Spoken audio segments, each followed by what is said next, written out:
la adopción de la tierra y su heredad. Y te daré a ti y a tu descendencia después de ti la tierra en que moras. Génesis 17, versículo 8.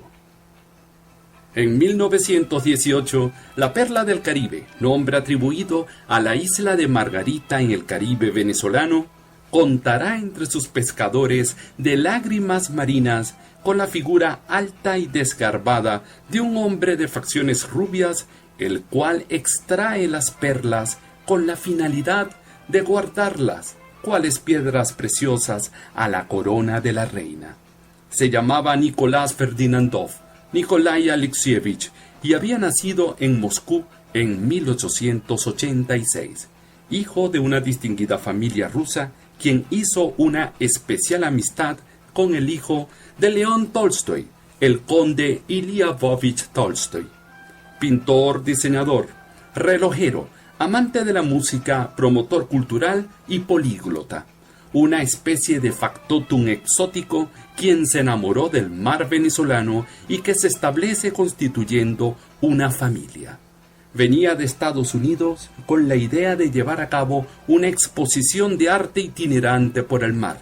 Abandona Rusia tras negarse a participar en la Guerra Mundial y recorrió numerosos países del Oriente, entre ellos Egipto, Líbano, Turquía y Marruecos. Llega a la isla venezolana como marinero en un buque de bandera griega con una invitación del poeta margariteño Pedro Rivero.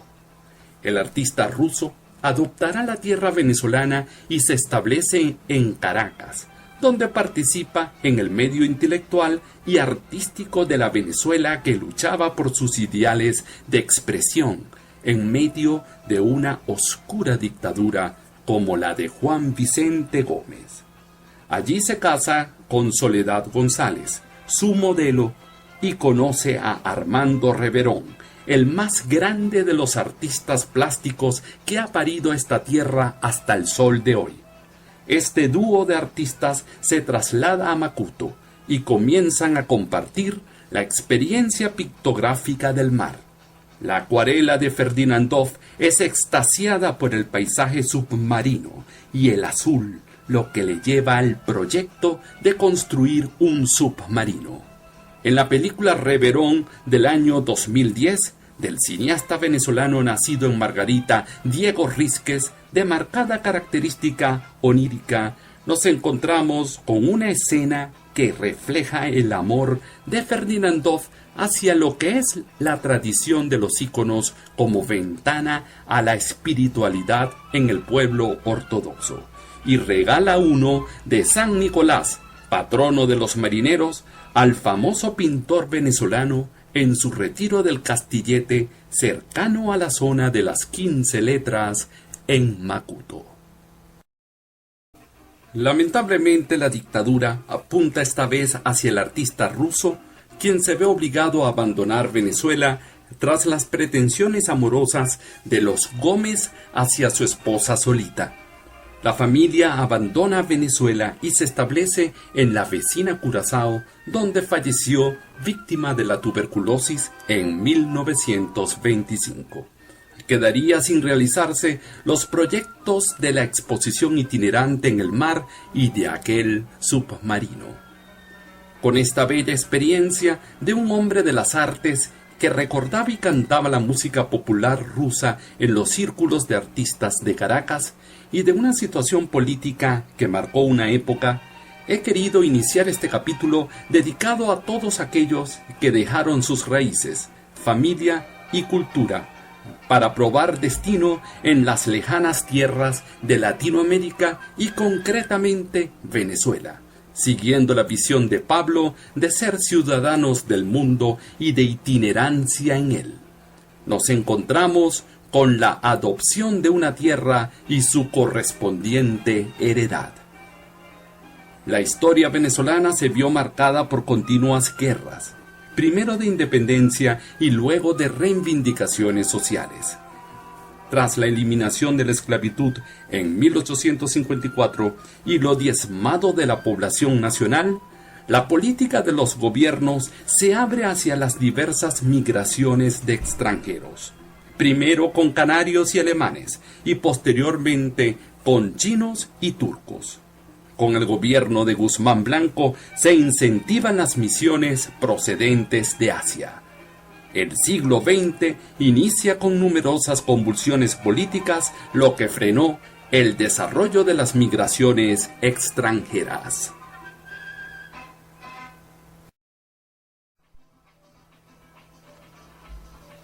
Sin embargo, la Primera Guerra Mundial, la caída del Imperio Otomano y las luchas de liberación de los pueblos árabes impulsa una gran diáspora en la que Venezuela, por hallarse ubicada en el mar y ser entrada de Sudamérica, la convierte en el destino inmediato de los cariñosamente denominados turcos. Cabe destacar que estos llamados así por nuestro pueblo no son ni de raza ni cultura turca, sino árabes, libaneses, armenios y demás pueblos que habitaban dentro del gran moribundo y después fallecido imperio. Esta migración entraría principalmente a través de la costa oriental y sería en su inmensa mayoría de la fe cristiana, la cual convivía dentro del estatus que le garantizaba el Imperio Otomano y que se perdería tras la instauración de los diversos sultanatos y emiratos de origen musulmán en el Medio Oriente. En el caso de los armenios, procederán en su inmensa mayoría tanto de Turquía como del Líbano. La década del 20 y el 30 será común en el venezolano la adopción de estos llamados turcos, quienes se integraron plenamente a la cultura venezolana. Ortodoxos, armenios, maronitas, conocieron y adoptaron una nueva forma de vida. A partir de 1936 y tras la muerte de Juan Vicente Gómez, se incrementa la inmigración hacia Venezuela, esta vez procedente de Europa, tras los acontecimientos que antecedieron a la Segunda Guerra Mundial. Esto contribuye al proceso de modernización y desarrollo de Venezuela. Esta vez se trata de una inmigración distinta a la que había antecedido. Artistas, profesionales, científicos y religiosos, los cuales se trasladaron incluso con sus familias desde países como Alemania, Austria, Rusia, Bulgaria, Ucrania, Rumanía y otras naciones del centro y el oriente de Europa.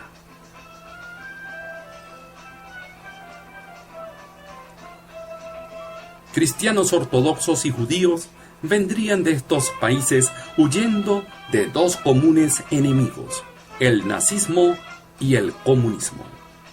Esta vez no entrarían por el oriente del país, sino por las ciudades industriales y petroleras tales como Caracas, Valencia y Maracaibo.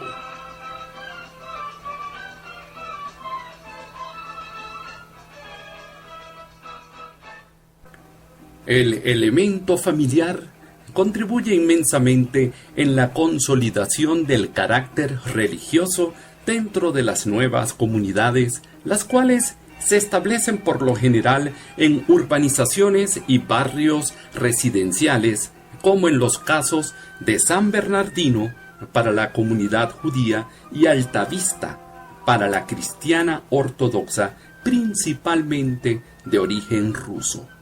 La Segunda Guerra Mundial interrumpió gran parte del proceso migratorio, pero este se reactivaría tras la culminación de la guerra a partir de 1946, con las persecuciones y la división de Europa a través de la cortina de hierro. En este período llegarían los primeros sacerdotes en calidad de misioneros, a través de la vía de comunicación que facilitaba Yugoslavia con Occidente. Entre 1946 y 1952, aproximadamente 10.000 almas entraron a Venezuela procedentes de Europa Oriental. Entre ellos, 2.000 yugoslavos y 4.000 ciudadanos de la Unión Soviética, la mayoría cristianos ortodoxos y judíos, además de una pequeña minoría de ateos. Aunque de Venezuela continuarían hacia otros destinos, sea Colombia, Brasil y Argentina, la mayoría se establecería en la Venezuela próspera que apuntaba la década del 50. De aquí en adelante corresponde al proceso de asimilación de estas comunidades con descendientes ya venezolanos que tendrán que compartir un contexto bicultural, el cual desarrollaremos en capítulos posteriores.